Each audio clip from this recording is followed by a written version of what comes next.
نبوی دے اندر پڑھائی ہے میرے آقا نے نماز فجر دی پڑھائی اے میاں پیچھے کھڑے ہون والے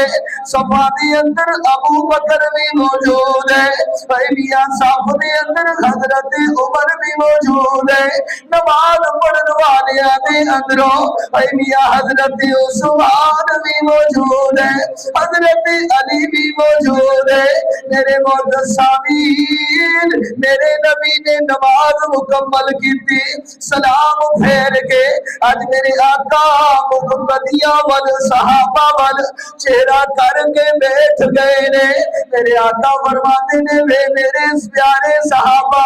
آج میرے نو ذرا دسو نفلی روزہ کنے رکھے آجے اے میرے یارو میرے چمن دے بھلو میرے بیلی دے سجنوں ذرا دسونا آج ٹواٹے اندروں نفلی روزہ کون رکھ کے آیا ہے میرے معزز سامعین سارے صحابہ خاموش رہے حضرت ابو بکر ہاتھ بلند کر دینے سونے نفلی روزہ جو میں رکھ کے آیا وا پھر میرے آقا فرما دینے میرے یارو میرے سجنوں تے بیلیو ذرا دسونا آج ٹواٹے اندروں دسونا بیمار دی بیمارداری عیادت کر کے ٹواٹے اندروں کون آیا ہے میرے معزز سامعین سارے صحابہ خاموش رہے پھر حضرت ابو بکر ہاتھ بلند کر دینے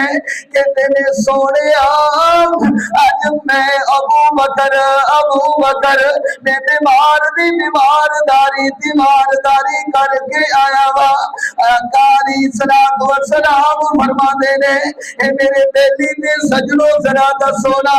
اج تواڈے اندروں مسکین نو کھانا کنے کھلایا ہے نماز پڑھن تو پہلے ذرا دسونا مسکین نو کھانا کون کھلا کے آیا ہے اے دلے دی سرزمین تے زندگی بسر کرن والیا اے گرد و نواح کو آن والیا قرآن دے پروانے ذرا سوچو نا اج اسا غریباں دا کتنا خیال کرنے اج اسا مسکیناں نو کتنا کھلانے کوئی بیمار ہو جاوے او دی بیمارداری کرن لئی جلدی اسا چاہتے کوئی نہیں میرے آقا فرماتے نے جیڑا بندہ صبح دے وقت بیمار دی بیمارداری کرن لئی جاتا ہے صبح تو لے کے شام تک 70,000 فرشتہ اس بندے نہیں دعائے استغفار کرتا رہتا ہے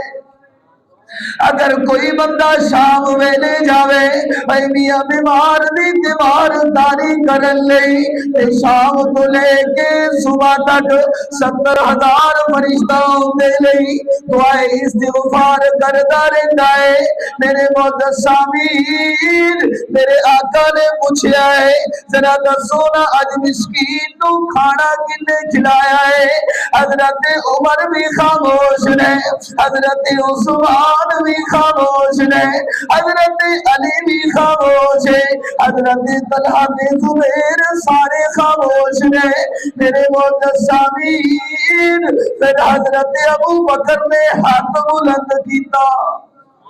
اونچی بول اونچی حضرت ابو بکر نے پھر ہاتھ بلند کیتا ہے سونے اج میں مسکین نو کھانا کھلا کے آیا وا میرے آقا فرماتے نے میں رب تو امید کرنا وا جس بندے دے اندر یہ ساری نشانیاں موجود ہو گیا کل قیامت کا دن ہوئے گا